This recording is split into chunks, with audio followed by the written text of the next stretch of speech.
You can find it on my Facebook page for right now. Ross Yerger. Remember, Yergz is Yergz.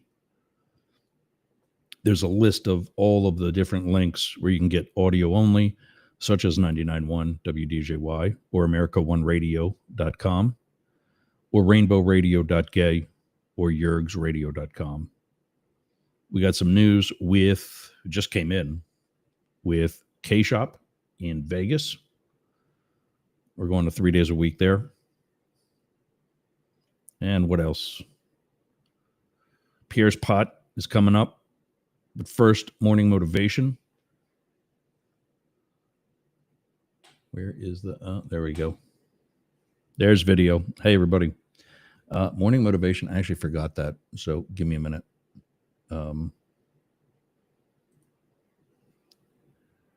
It's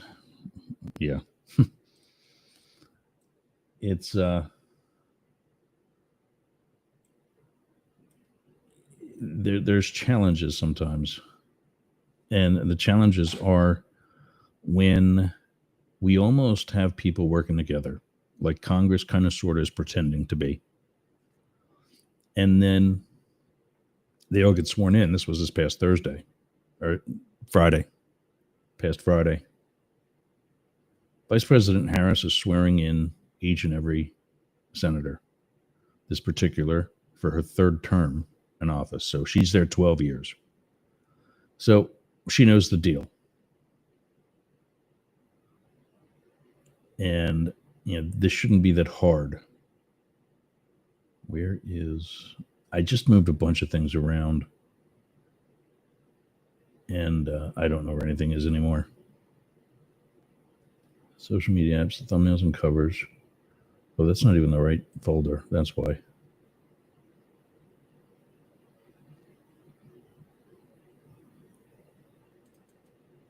There we go. I got to find something for today still.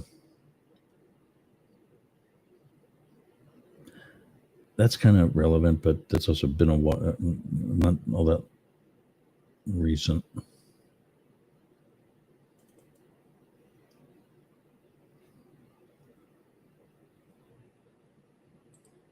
No, not yet. I'm looking at one from Obama.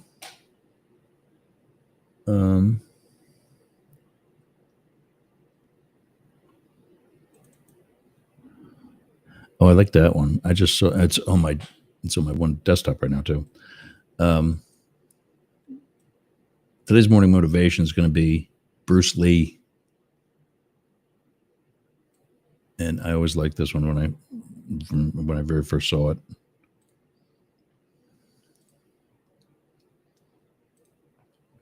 Share it. There it is.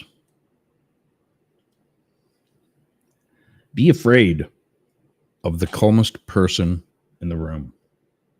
I like that. I've always liked that because that was an immediate personal reference to me. As I sit back and, I just deleted it. That's bad. As I sit back and think about some of the things I've been involved in my life. Let's see, 250107. That's the 6-digit date system I created way back in my early Secret Service days, when I would be submitting multiple case reports per month. Just the month and the year was not sufficient for dating them. So I created a system where it would keep it in numerical order by putting the year first for 2 digits. Back then it was 00. 2 digits. Actually, no, because I didn't graduate till 01 from the academy. I sat in the office for three months before I went to training.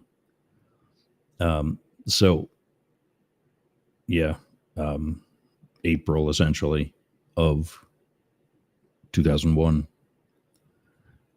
So 01, then 2 digits for the month, 01 through 12, and then 2 digits for the date, 01 through 31. and it keeps everything in numeric order, and it actually works great. And I've done that ever since, throughout my Secret Service career, through anything else that I use, stuff that I file by date on my various computers. I got a heater burning. I got to turn it off.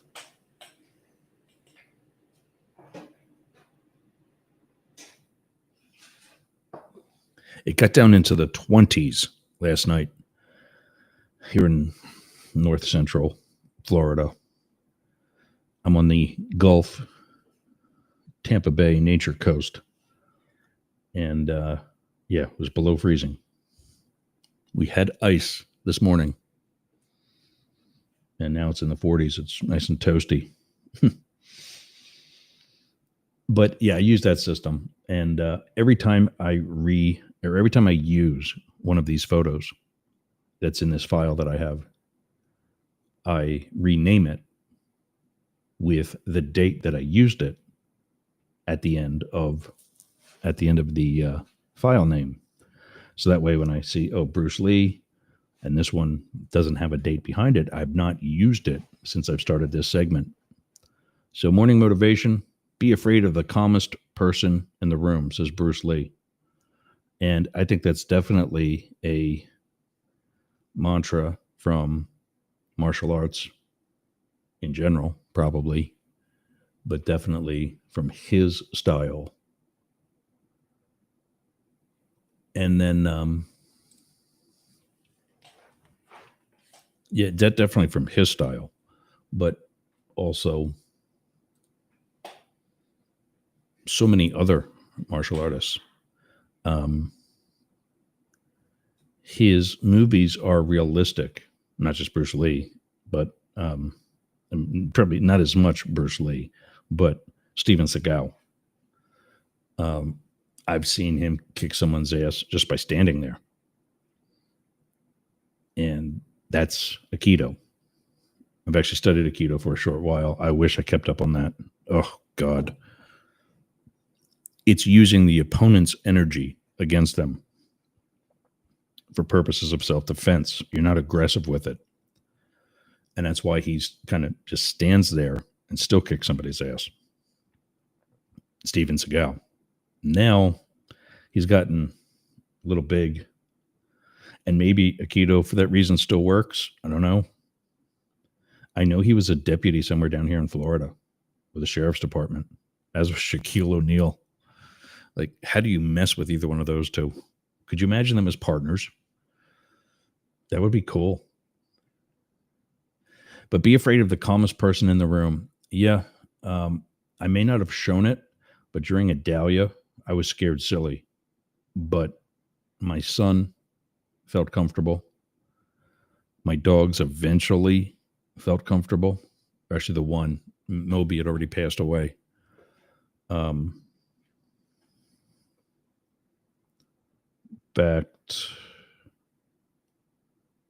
It'll be 2 years he had just passed away earlier that year.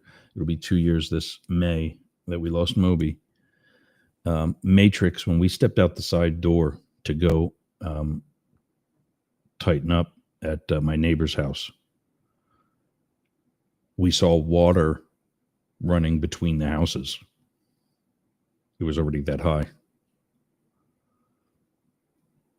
And he knew that wasn't right. But he looked at me and kind of like he's doing now. He looked at me and I just, gave him a look like, you stay with daddy. And I had his harness on him. And I actually had his life jacket with us. And I just grabbed him by the top of the harness. And I essentially carried him almost to our neighbors. He just went with me. And I feel that in that moment, me staying calm and doing what we had to do to remain safe,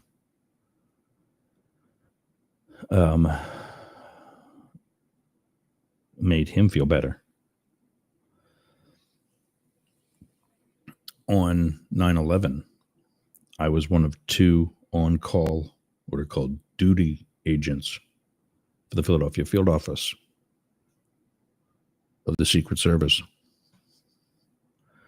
And a girl I was seeing at the time called me while I was on my way to a meeting that morning to tell me that a plane flew into the World Trade Center. And I wasn't too worried about that because they're actually built to take, like a Cessna.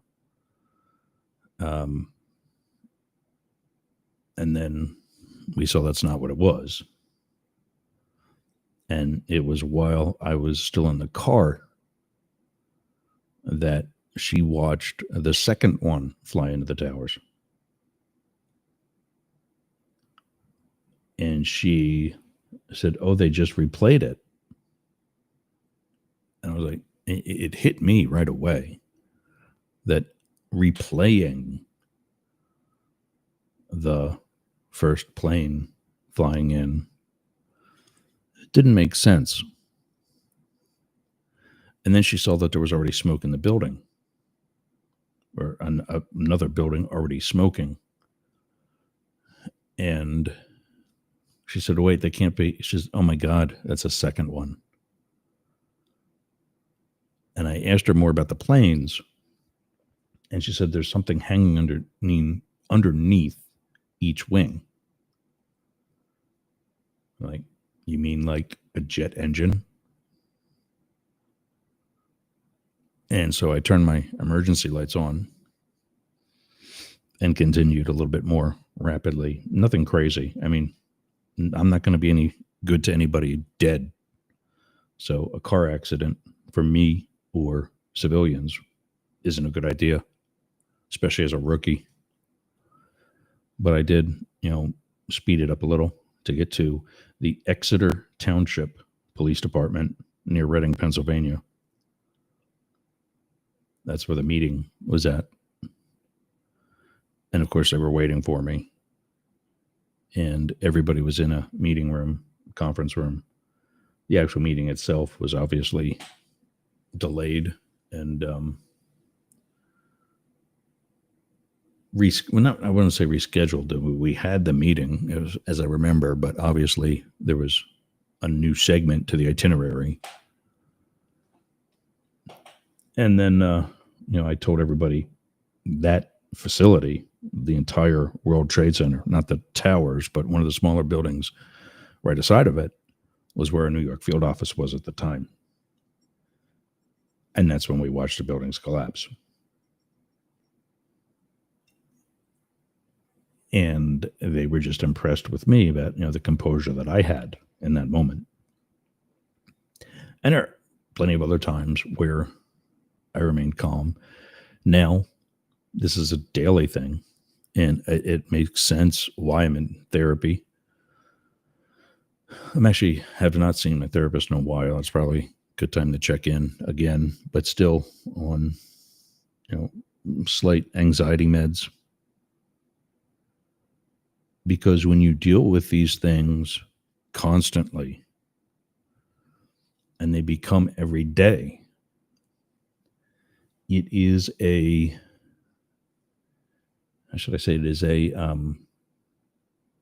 version of the boiling frog syndrome. The boiling frog syndrome is what we in law enforcement use to describe how crime escalates within a person's life.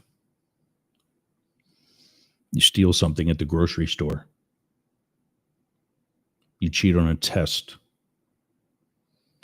Something apparently minor in a grander scheme of things. And you get away with it a couple times. And you start fancying yourself good at what you're doing. So you try new things. You steal more from a grocery store. You steal something from a retail place. And perhaps you get good at that. And it grows from there. I mean, you get the idea. But you get comfortable. And you get comfortable. And maybe when you finally do get caught, you're graduated to a level of like car theft or burglary or something. Or maybe they were onto you all along and they've been filming. Law enforcement has been filming and documenting. Now they got a whole case against you and you're going right into being a felony. And what that refers to with a boiling frog is it's how you cook a frog. You put them into water live, very much like you do lobster. And it's a comfortable level. And you just turn the temperature up slightly. And because a frog and a lobster is cold-blooded, their body adjusts in temperature to the temperature around them. And that's it. There's no, oh, I'm hot, I'm cold. That's warm-blooded. Cold-blooded, you are what your surrounding is. Until it's too late. Until you're boiling and your body's cooked and you can't get out. You were comfortable the entire time until you're dead. And that's the boiling frog syndrome. With various levels of traumatic experiences, we've also experienced the same thing. I'm comfortable on 9/11. I was comfortable. I wasn't comfortable, but I acted like it on Hurricane Idalia. Hence the reason why when Hurricane Helene came through, I did not risk it. It wasn't worth it. There's nothing here that I could have done better saving that I didn't already prepare for. And I'm glad I didn't, because I would have ruined my minivan, the only car that I've got. I would have put all of us in greater danger and unnecessarily. We missed one night living in the house. Big deal. When Hurricane Milton came through 2 weeks later, I spent that one night in the back of the minivan underneath a roof at a bank in the drive-thru.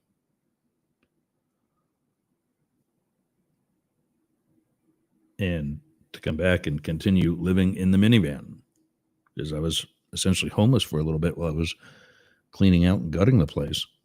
Then I moved into the garage for a while until it got too cold, then cleaned out areas in the house. And, I'm still living in a construction site. If I take the camera for a minute, show you the walls behind me, we're still gutted. You're looking through the studded up wall behind me into what used to be my bedroom.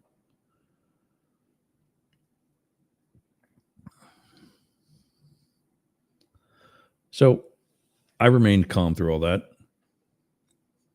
I still calm in the rebuilding process, even though things aren't going as well as what I'd like.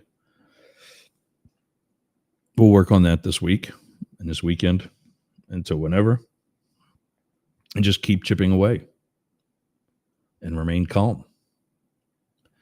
Kind of a difference is I don't see a reason for you to be afraid of me unless you cross me. I don't have pity anymore for people like that. And I don't show mercy either. Why? You didn't show any to me. If you were going to show me any mercy, you're going to cross me in the first place. Tell me how that doesn't make sense. So yeah, be afraid of the calmest person in the room and do what you can to be that person.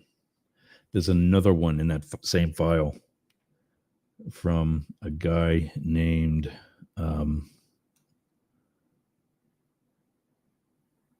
Steve Klubeck. I got to look that up because it's very relevant. It's very similar to this one. I think we've used it already, actually. I'll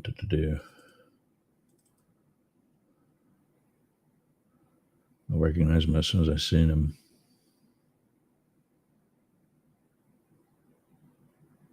There, Steve Klubeck. Yep, Stephen J. Klubeck. says, be the role model that you would want for yourself. Yeah, kind of like being the calmest person in the room, a more positive version of that. What was it? Oh, I haven't used that one yet. We'll have to talk, but maybe we'll talk about that tomorrow or Thursday. Yeah, similarly, a positive version of being afraid of being that calmest person is being the role model that you would like to have for yourself. And that's another one that I just can't disagree with at all. So yeah, be afraid of the calmest person in the room. And I got to take a real short break, but when we come back, the Hubs Snub by the husband of Lady Senator from Nebraska, 99.1 WDJY, America One Radio, Yerg's Radio, Rainbow Radio, and the rest of the Mastiff Media Network. It's Tuesday. It's up the middle. We'll be back after this. Hey, gang, it's Yerg's. Do you have a podcast? Of course you do. It's probably one of the reasons why you listen to us. Well, I got something for you. Flowsend.ai. All you do is take your pre-recorded data, click, drag, and drop right into the inbox for Flowsend AI. Click a button, and out comes everything that you're going to need. From the transcript to content, such as keywords, titles for your episode, the timeline, posts for LinkedIn, posts for Twitter, Instagram, other smaller platforms, all the things that it takes you hours to do in literally minutes. So go to flowsend.ai. Tell them Yerg sent you and get your subscription today. Worth every penny. Flowsend.ai.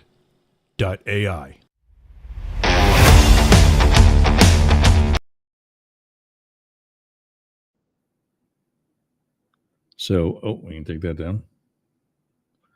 Actually, let's change it over to this. I found it on one location. Oh, that's another thing. Faceplace is replacing fact checkers with community notes. Oh. All right. Whatever. But I swear to support and defend the Constitution of the United States. Thank you. Congratulations. Thank you. Thank you. Thank you for your work. Thank you. Congratulations to you. Thank you. Okay. You're welcome. Okay, sure.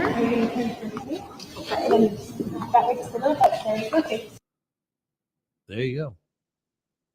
Hi. You want to come here, Bruce? So he's going to, we're playing it again. He's going to hold the Bible. He's going to hold the Bible for his wife. Yeah, we're white. Don't worry. Okay. Okay, so I didn't see that part. The wife actually shushes him over, like scoots him over, and gets him closer to Vice President Harris, and he didn't want to do it. So he's looking very sheepish. His head's down the entire time. You won't make eye contact with anyone. Clearly, dude does not want to be there. And I've seen other reports where he kept his head down because he looked ashamed. He does not want to be there. And he's not okay. I see two obvious issues. One is misogyny, in that he's not okay with his wife being the senator. This is a man's job. and the other is racism. He's also not okay with a female vice president who's not white. And the gentleman whose post we're using to share this says the same thing. Republican Bruce Fisher, the husband of Nebraska Republican Senator Deb Fisher, refused to shake hands or even make eye contact with Vice President Kamala Harris during his wife's swearing-in ceremony. This election will never be about the economy, or was never about the economy, excuse me. It was always about white supremacy.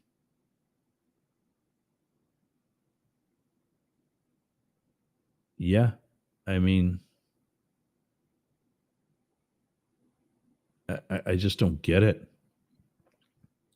You're not going to get the whole country. There are going to be people who disagree with you. But the disagreement is okay. It's pathetic juvenile treatment like that.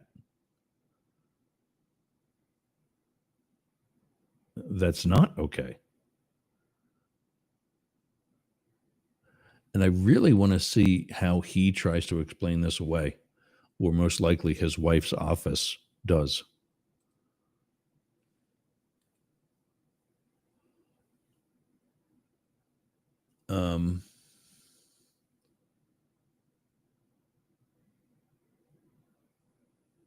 A lot of Instagram posts on this. There was something at the top. Oh, that's the videos. In the news,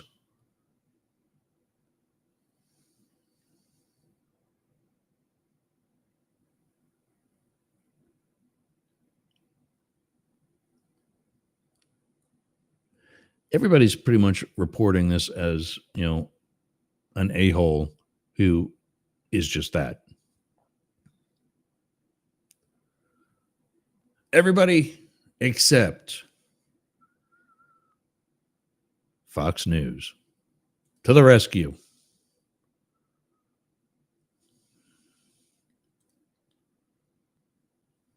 All right. He had a cane. Doesn't have a cane while he's holding the Bible with two hands. This is coming from The Independent via Yahoo News. And as always, we'll put the links in the show notes, available at the soon-to-be-rebuilt yergs.com.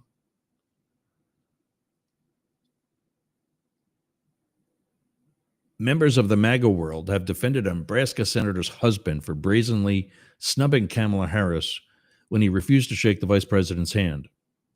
Republican Deb Fisher's husband, Bruce Fisher, was by her side while she was sworn into her third term in the U.S. Senate by Harris on January 3rd. But when the vice president congratulated them both and extended her hand, Fisher's husband, who was holding a Bible in his left hand and the cane with his right, briefly glanced up at Harris and muttered, "Thank you." The senator took the Bible from him, freeing up his left hand, but instead he put it in his pocket and continued to look down. Harris raised her eyebrows and shook off the snub with an uncomfortable smile as the group posed for an awkward photo. The video of the snub has gone viral, with people noting the snub and Harris's reaction to being left hanging. Now, some on the far right have come to Bruce Fisher's defense and offered a raft of excuses. "Which hand do you want him to shake with?" one person said in a post on Twitter. The something. Yeah, look at that photo. He does not want to be there.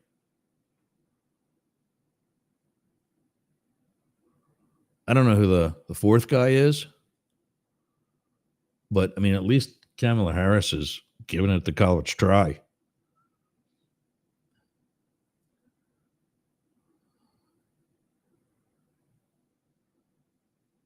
"Which hand do you want him to shake with?" one person posted on Twitter.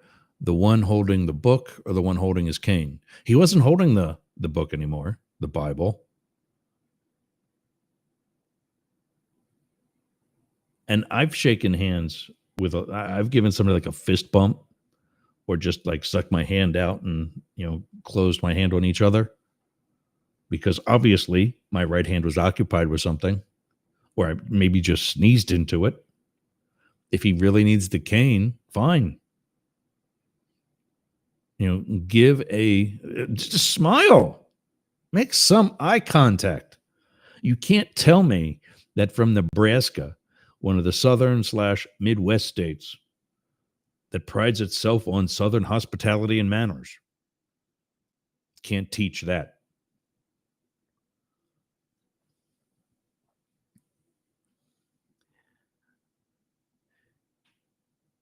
Isn't he holding a cane in the hand she tried to shake? Another reason. Some claimed Harris was in the wrong for extending her hand in the first place. Bruce Fisher, husband of Republican Senator Dem Fisher, walks with a cane, the person said on Twitter. It was insensitive of Vice President Harris to offer him her right hand when it was clear that he has a disability. Oh, but pronouns piss you off. Really?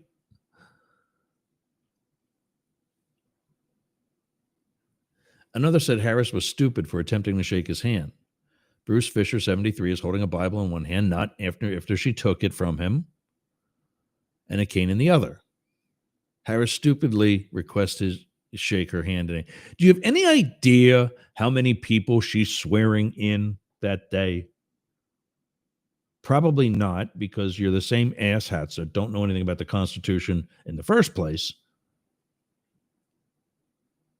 But she's swearing in 100 people. One at a time.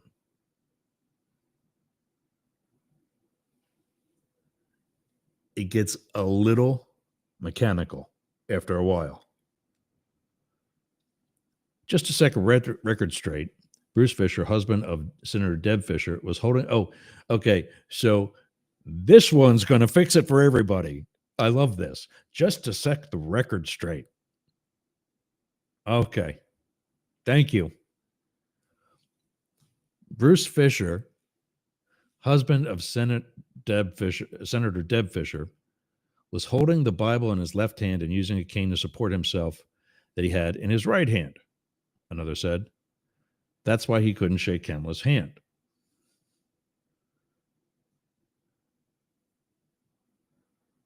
Okay, so that's the quote-unquote legitimate excuse for not making eye contact. Others praised the senator's husband for swerving Harris's handshake. And this is what is wrong with these asshats on the far right. This is not okay. Bravo and standing ovation to your husband, one said. Please give your husband a huge hug from the American people. No, it's not from the American people. The bigots in the world, the racists in the world, the hicks in the world appreciate his actions. Obviously, I've paraphrased because Twitter and Facebook no longer fact check, so I'll do it for them. The group Republicans Against Trump shared the clip of the video and branded Fisher's husband classless. That's how you respond to this. GOP Senator Deb Fisher's husband, Bruce, refuses to shake Vice President Kamala Harris's hand after her swearing in. Truly classless, they said in a post on Twitter. Others agreed with the sentiment, with one person adding that he had zero class. Yeah, that's better. No surprise that VP Kamala Harris handled his snub with dignity. That's who she is, the person wrote on Twitter. Fisher shared photos from the swearing-in ceremony on her official Twitter account while sharing a message of standing together. Here's the message. This is awesome. Together, we continue to stand tall for our shared values and take care of our people, she wrote. We will protect this nation. We will build a stronger Nebraska, and we will secure that brighter future for our children and grandchildren.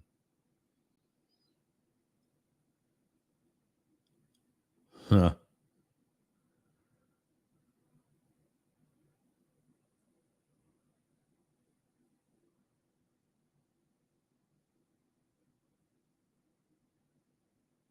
Yeah, he does not want to be there.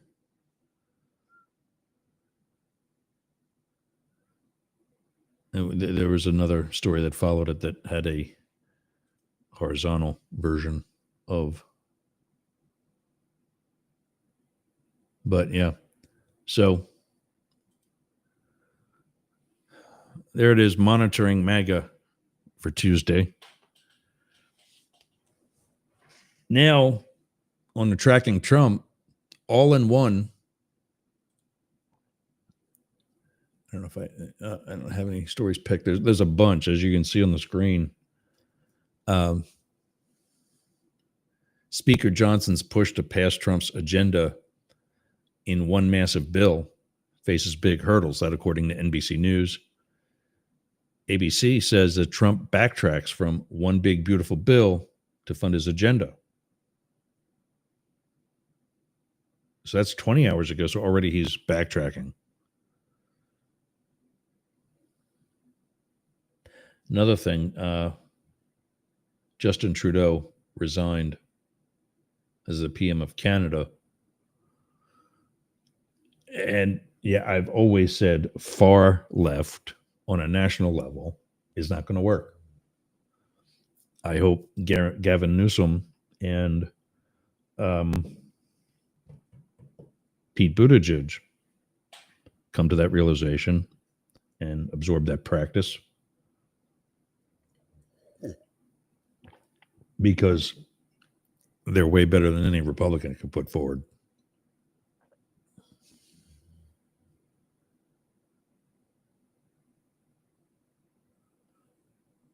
Where's the other one?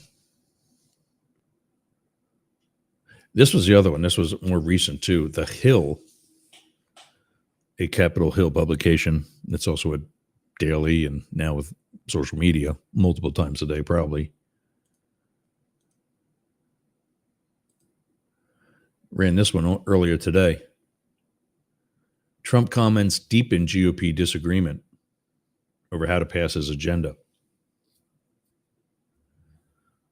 President-elect Trump's public back and forth over whether Republicans should pass his agenda in one or two massive packages is deepening the disagreements among lawmakers over how to tackle the ambitious undertaking. Trump over the weekend put a stake in the ground calling for one powerful bill that would deal with energy, border, taxes, and potentially the debt limit. He wants to erase the debt limit. You're already responsible for, 25% of the national debt in 3 years? You want to increase that? That's a legacy. But seemingly undercut himself less than a day later, saying in an interview on Monday that he is open to a two-bill track, muddying the talks over how the party should proceed. The president-elect's ambiguity is making the debate over strategy even messier on Capitol Hill, where top lawmakers are openly recognizing the effort will be an uphill climb, no matter what path they choose. There are going to be challenges in any way we do it, Senator Majority Leader John Thune said, a Republican again from South Dakota. This is hard stuff, really hard stuff, very heavy lifting. A lot of hard work ahead of us, but it's got to get done. For much of the past month, top Republicans have been split on how the process should play out. Republicans in both chambers intend to pass large pieces of Trump's agenda throughout a process known as reconciliation, which bypasses the Senate filibuster and require only GOP votes. Thune had proposed a two-bill plan with an initial bill dealing with energy and border issues, and the second one extending the Trump tax cuts and tackling other issues. House Ways and Means Chair Jason Smith, Republican from Missouri, was among the leading proponents of one beautiful bill, as Trump put it. So what they're talking about with the reconciliation is, first of all, the rules of how you operate in these different chambers change with every Congress. The ruling party votes on rules, and that's how McCarthy went from being able to be ousted by one person and not ousted. How Johnson, was not able to be ousted by one person within their own party because that rule was changed. The filibuster is when these rules have a time limit on when they must be dealt with, where they expire and the process has to start all over again. The filibuster is a tool that the Senate can use to counter a bill that a minority doesn't like. When they get their opportunity to speak, they can do so in the Senate for as long as they want. The House does not have that opportunity. The Senate can go for as long as they want. And as such, if enough senators agree to do such a thing, Rand Paul did this all the time from Kentucky. Oh, mates. My dog has this GI issue, and sometimes he just starts coughing up shit. Sorry about that. S word. Rand Paul did that all the time. And what you do is you just talk and you just talk and you just kind of like we do here sometimes until time runs out. Something we're going to experience in 14 minutes. And when that time runs out and the bill expires, it can't be voted on. If it can't be voted on, it can't be sent to the House if it wasn't there already. If it was already at the House and passed, but didn't pass the Senate because of the filibuster, it doesn't go to the president for signature. They're talking about bypassing that and subsequently preventing the Democrats from having any power over getting it passed, thereby using the majority that they already have to push it through.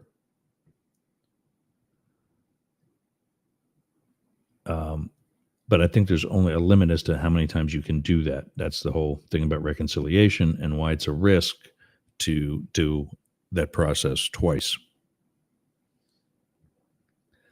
Returning to the Capitol on Monday, top lawmakers in both chambers appeared to interpret Trump's comments as backing their own side. Sally Moore Capito from West Virginia, who sits on the Appropriations Committee, for example, said she expected clarity on one or two bills this week, noting she still prefers a pair of measures, while Smith suggested moving a single bill was a done deal. You guys really like to stir up crap. Censor myself that time. Smith told The Hill when he asked about Trump's interview with Hugh Hewitt, appearing to be miffed by questions surrounding Trump's comments from earlier in the day. What he said in his preference is one bill.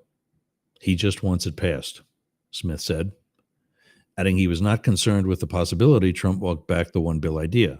Absolutely not. This is crap. Absolutely not. Speaker Mike Johnson, for his part, told reporters, the plan in the House has been one bill, and that the assumption right now is there will be a single bill. He said lawmakers are in the process of figuring out the most efficient and efficacious way to move Trump's agenda, citing disagreements in the Senate. He noted that he had spoken to the president-elect and Thune on Monday morning.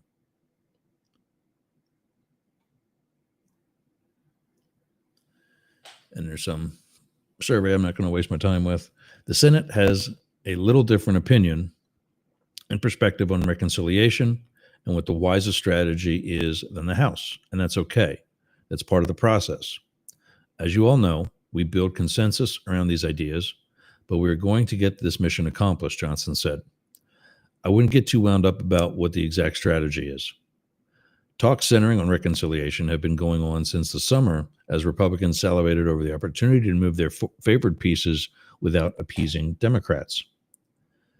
Extending the tax cuts that were put into place under Trump in 2017, many of which expire at the end of the year, has long been atop the wish list of members.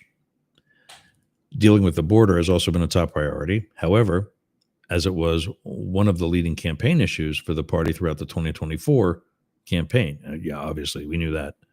Trump is set to meet with a diverse array of House Republicans over the weekend, including members of the House Freedom Caucus, GOP lawmakers who want to do away with the state and local tax deduction cap, and others. Some Senate Republicans remain firmly in the two-bill camp, including a number of key Trump allies, including Senate Budget Committee Chair Lindsey Graham, South Carolina, who has argued that a delay in passing border provisions would be harmful to national security and is unwise. Delaying a border security is a dangerous idea, Graham said, adding that if he had his druthers, a border bill could be executed by mid-February. If you can do it all in April, maybe it works, but I'm very leery. February to April? Joe Biden had a bill on day one. Johnson, over the weekend, laid out an ambitious timeline for moving a single reconciliation bill, aiming to pass a budget resolution, which unlocks the obscure process, in early February, then passing the entire package the first week of April and sending it to the Senate. Notably, Florida is scheduled to hold special elections April 1st to replace Rep. Mike Waltz, who is leaving the House to join the Trump administration, and former Rep. Matt Gaetz, who declined to take the oath of office this Congress after withdrawing his name from consideration for Attorney General. And we all got to hear it anyway, referring to the committee report. That would put that bill in the president's desk by signature by the end of April, Johnson said in a Sunday Morning Futures interview, noting the date could slip to May. That would be fantastic. However, many considered that timeline wishful thinking. Senator Markwayne Mullin from Oklahoma, an ally of both Trump and Johnson, told reporters that passage by April would be very difficult, adding that a pre-Memorial Day timeframe is doable. But I think that's going to be tough, he said. Mullin also indicated the entire exercise, including timing, what will be able to pass and how it is passed will depend on what the House can manage. The House is a very thoughtful but dysfunctional body right now, he said. It doesn't matter what GOP senators want. They've got to go first. We can all say what we want. We don't have a vote in that chamber. I don't disagree with my colleagues that. Then why don't you say I agree with? Don't disagree is that you agree. Markwayne Mullin agrees with colleagues that are saying either way. It just isn't up to us. As lawmakers engage in one or two bill debate, some Republicans are staying on the sidelines entirely, deferring to Trump's ultimate play call. However, this is another thing I love. He's not President Trump. He will be. But if Democrats were to have called Joe Biden, President Biden, in early January, they would have dumped in their pants. However, the future president wants to do it, I'm fine, said Eric Schmidt, senator from Missouri. He played golf with Trump and Vice President-elect Vance. There are arguments on whichever way you cut it. You get an early win on the board or one big, beautiful bill. I'm sort of indifferent. I just want us to be effective. Good luck with that. That's at least more realistic, trying to be effective, which I don't even think is going to happen. He's going to be the quarterback on it, he said of Trump. He's going to make the call. Okay.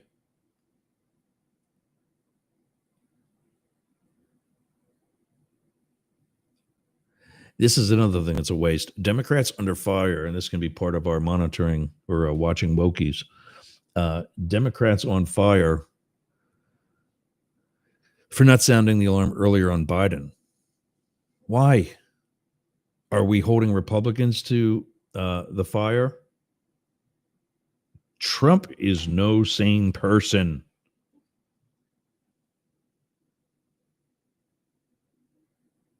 Mate. You okay, baby? I think I'm going to take him for another walk right after the show. We went like right before the show, and if he goes to the bathroom, it makes him feel better. But I thought he was good. I got to stop him from sleeping in every day too. That'll help. I'd finally, speaking of watching Wokies, this is a head scratcher for me. There is so much history that's negative with George Soros. Did President Biden think that he was going to be able to sneak him in as an additional Presidential Medal of Freedom winner? So far, 19 people in that one ceremony. Left-wing billionaire George Soros, Secretary of State Hillary Clinton, and 17 others.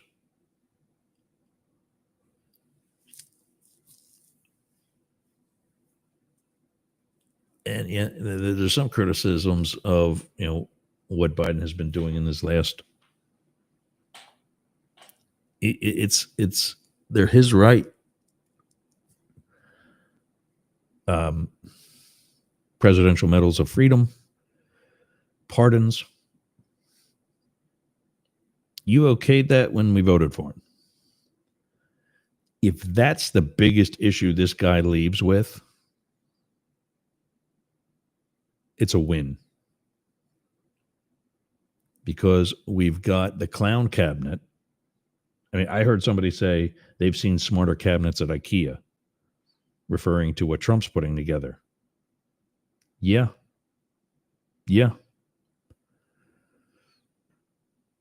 And we're worried about who gets the Presidential Medal of Freedom.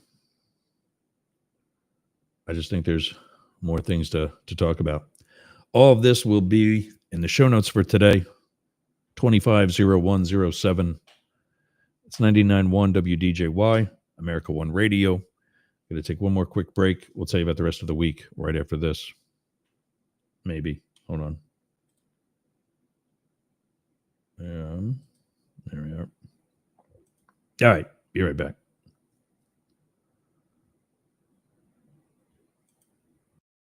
Translating Trump. Hey, gang, it's Yergs. Every Wednesday at Up the Middle, we add co-host Philip Blackett, a Harvard-educated and frequently published author who happens to be a Trump supporter. Join us as he translates Trump during Wednesday's Up the Middle Politics for the Rest of Us. Wednesdays at 8 a.m. Pacific on KS. Yeah, so that's one of the things we got to talk about right now before we get out of here. We are expanding at KSHP in Las Vegas. We tried out over the fall one of the 2 hours on Friday. We wanted to go into this current agreement that started with the new year with both hours on Friday.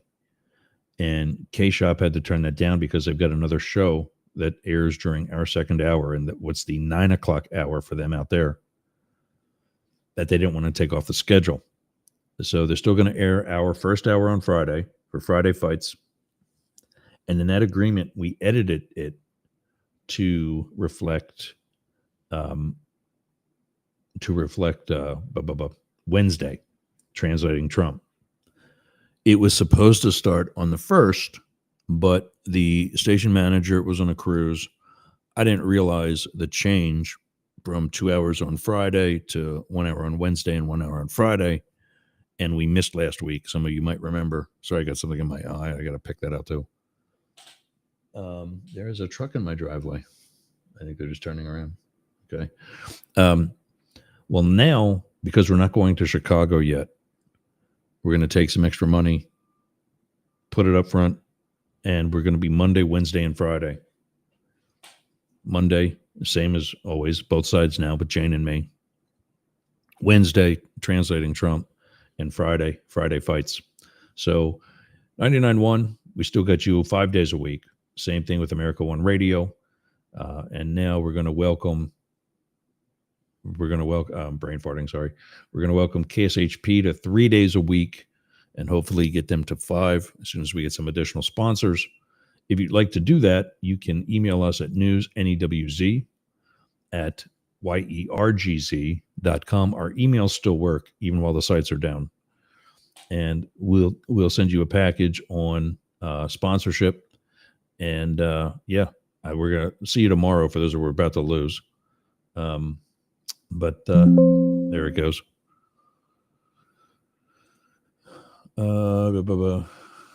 Make sure everything else stays on the air. There we go.